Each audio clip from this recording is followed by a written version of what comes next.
पाकिस्तान में बहुत से बच्चे मेहनत की कमी की वजह से नहीं बल्कि गलत बोर्ड सिलेक्शन की वजह से पीछे रह जाते हैं। हर साल हजारों स्टूडेंट्स A+ लेने के बावजूद जिंदगी में पीछे रह जाते हैं।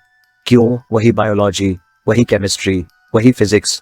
रिश्ता भी उसी को देना है जिसकी पक्की नौकरी हो, चाहे 4000 का मुलाजिम ही क्यों ना हो। इस सोच से बाहर निकले और ये समझें कि आज का ट्रेंड क्या है। इम्तिहानों के लिए बोर्ड की सिलेक्शन कैसे करें। इस दौर में वो बोर्ड जिनका GPA नहीं, जो बिना GPA के सिर्फ एक रिजल्ट कार्ड या मार्कशीट पकड़ाते हैं, वो असल में सिर्फ पैसों की रसीद है। बच्चे गलत एग्जामिनेशन बोर्ड, गलत सब्जेक्ट सिलेक्शन या पेरेंट्स की विजन की कमी की वजह से करियर काउंसलिंग नहीं कर पाते। यूं हम एक बेहतरीन ब्रेन जाया कर देते हैं। क्या आप जानते हैं कि सिर्फ एक गलत बोर्ड सिलेक्शन बच्चे की पूरी जिंदगी बदल सकता है? हजारों स्टूडेंट्स अच्छे मार्क्स लेने के बावजूद करियर में फेल क्यों हो जाते हैं? और गलत सिलेक्शन की वजह से न डॉक्टर बन पाते हैं, न इंजीनियर, न CSS ऑफिसर। उन्हें डायरेक्शन नहीं मिलती या किसी गलत बंदे से मशवरा लेते हैं जो करियर काउंसलिंग का एक्सपर्ट नहीं होता। पेरेंट्स का एक फैसला बच्चे की पूरी करियर स्टोरी बदल देता है। सब्जेक्ट कॉम्बिनेशन बच्चे का करियर तबाह कर देता है। ऐसी डिग्रियां हैं जिन्हें सबसे बेकार डिग्रियां कहा जा सकता है। मैं बेकार इसलिए कह रहा हूं क्योंकि पाकिस्तान में इनका कोई फ्यूचर नहीं।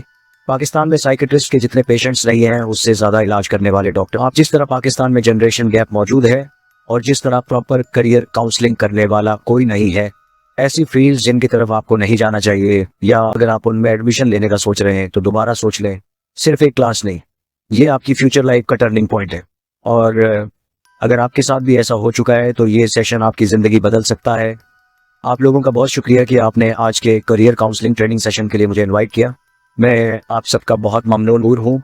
आज के इस सेशन में मौजूद तमाम गवर्नमेंट टीचर्स, प्रोफेसर्स और एजुकेटर्स को खास मैसेज देना चाहता हूँ। सबसे बड़ी जिम्मेदारी आप लोगों की है। पेरेंट्स को मोटिवेट करें कि इस वक्त सही सब्जेक्ट सिलेक्शन क्या होना चाहिए, क्योंकि इस फील्ड का नॉलेज आपसे बेहतर किसी के पास नहीं। आप भी इस फील्ड के लोग हैं। इस सेशन में बहुत से लोग ऐसे हैं जो आर्मी से रिटायर्ड हैं। बहुत से लोग ऐसे हैं जिन्हें एयरफोर्स, नेवी और दूसरे एडमिनिस्ट्रेशन स्ट्रक्चर और ऑर्गेनाइजेशन का नॉलेज है।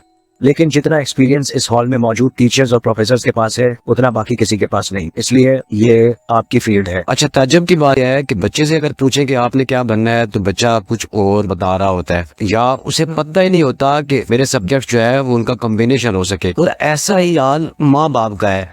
और अजीब बात यह है कि मैंने बहुत सारे लोगों को देखा है कि उन्होंने अगर IT की फील्ड में जाना है तो वो साथ फिजिक्स, केमिस्ट्री, बायो को जोड़ रहे होते हैं, या उन्होंने मेडिकल की किसी फील्ड में जाना है, इररिलेवेंट सब्जेक्ट होते हैं। तो सिंपल सी बात यह है कि जब बच्चे को ही अपनी डायरेक्शन का या अपने करियर का नहीं पता कि मैंने जाना कहाँ पे है और मैंने कौन से सब्जेक्ट को टारगेट करना है, मैंने BS किस में करना है, मैंने MS किस में करना है, मैंने MPhil किस में करनी है, मैंने PhD किस में करनी है और मेरा प्रोफेशन क्या होगा। माँ बाप भी बेचारे ऐसे लोगों से मशवरा करते हैं जिनको खुद सब्जेक्ट कम्बिनेशन का पता ही नहीं होता। दूर दूर से उनको खबर ही नहीं होती कि सब्जेक्ट कम्बिनेशन क्या है। तो बच्चे को 9th के अंदर कौन से सब्जेक्ट सिलेक्ट करवाऊं, तो एक गोल को लेकर उसी में BS MS करके एक अच्छे प्रोफेशन की तरफ वो जा सके। जबकि बात ये है, जो एक इलिटरेट आदमी जो मशवरा देता है हम उसके पीछे चल पड़ते। 2026 के अंदर भी बहुत से लोग ऐसे हैं कि जो कंप्यूटर के साथ भी फिजिक्स और केमिस्ट्री को जोड़ रहे हैं। बहुत सारे बच्चों की नाकामी की वजह यह भी होती है कि वो ऐसे लोगों से मशवरा करते हैं कि जिन्हें उसके बारे में इल्म नहीं होता। अरबी में एक मिसल है कि ला अदरी निस्फुल इल्म। वो किसी ने क्या खूब कहा था कि अभी हम तिफल मकतब हैं, हमारा इल्म ही क्या है, मगर फिर भी हम अपने आप को फाजल समझते हैं। लिहाजा ये बड़ा जरूरी है कि वो लोग जिन्हें किसी भी सब्जेक्ट का सही मानों में इदराक ना हो तो आप कभी भी उसके बारे में किसी को गलत गाइड या गलत मशवरा ना दें, बल्कि आप इतना कह दें कि ला अदरी। आज जो डिसीजन आप लेने जा रहे हैं वही तय करेगा कि आपका बच्चा फ्यूचर लीडर बनेगा या सिर्फ डिग्री होल्डर। जिन स्टूडेंट्स के कॉन्सेप्ट स्ट्रांग हैं, फेडरल बोर्ड में उनके मार्क्स बहुत अच्छे आते हैं। इंटरेस्टिंग बात यह है कि फेडरल बोर्ड का स्टूडेंट कॉन्सेप्ट स्ट्रांग होने की वजह से पहले से ही इतनी तैयारी कर लेता है, उसे प्रोफेशनल एग्जाम्स में कोई डिफिकल्टी नहीं होती। आपको अलग से बहुत ज़्यादा मेहनत नहीं करनी पड़ती। आपकी फाउंडेशन पहले से स्ट्रांग होती है। अगर आप इंटरमीडिएट के बाद MD CAT, ECAT, NTS या दूसरे एग्ज़ाम्स देना चाहते हैं तो आपकी फाउंडेशन पहले से स्ट्रांग होनी चाहिए। इस पूरे सिनेरियो को देखते हुए फेडरल बोर्ड एक अच्छा ऑप्शन हो सकता है। अगर आप कॉन्सेप्ट बेस्ड लर्निंग और फ्यूचर ओरिएंटेड एग्जाम्स चाहते हैं तो फेडरल बोर्ड एक स्ट्रांग चॉइस है।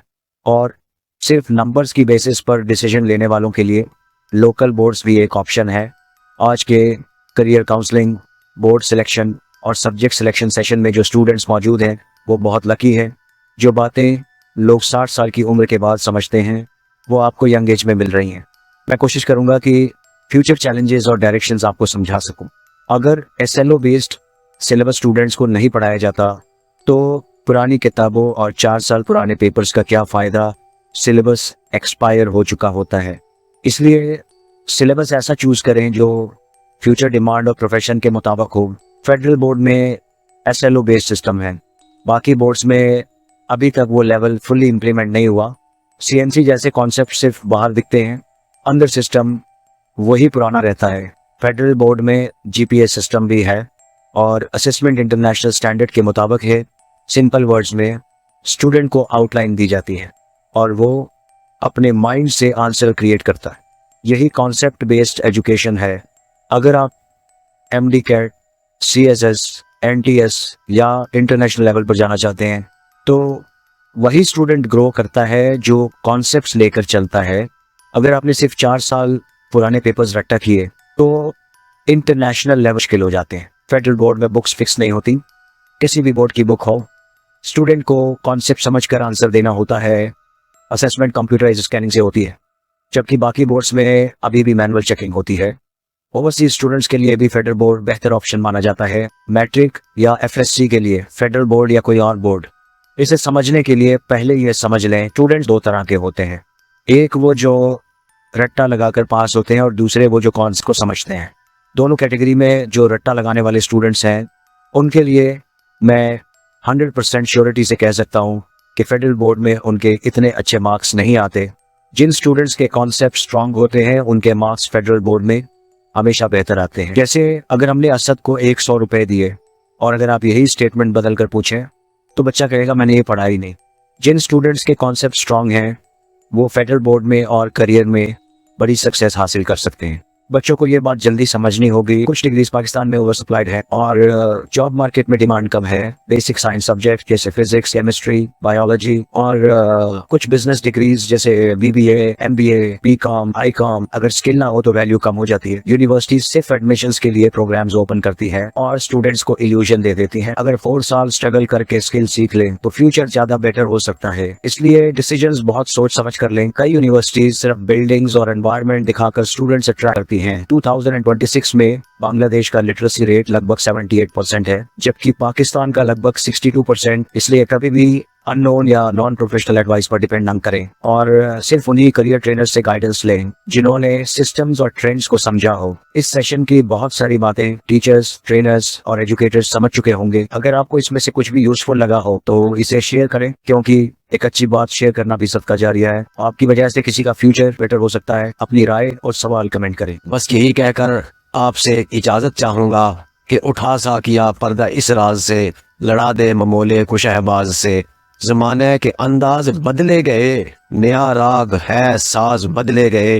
पुरानी सियासत गरी ख्वार है, जमी मीर सुल्तान से बेजार है। गया दौर सरमायादारी गया, तमाशा दिखाकर मदारी गया। थैंक यू वेरी मच, बहुत शुक्रिया।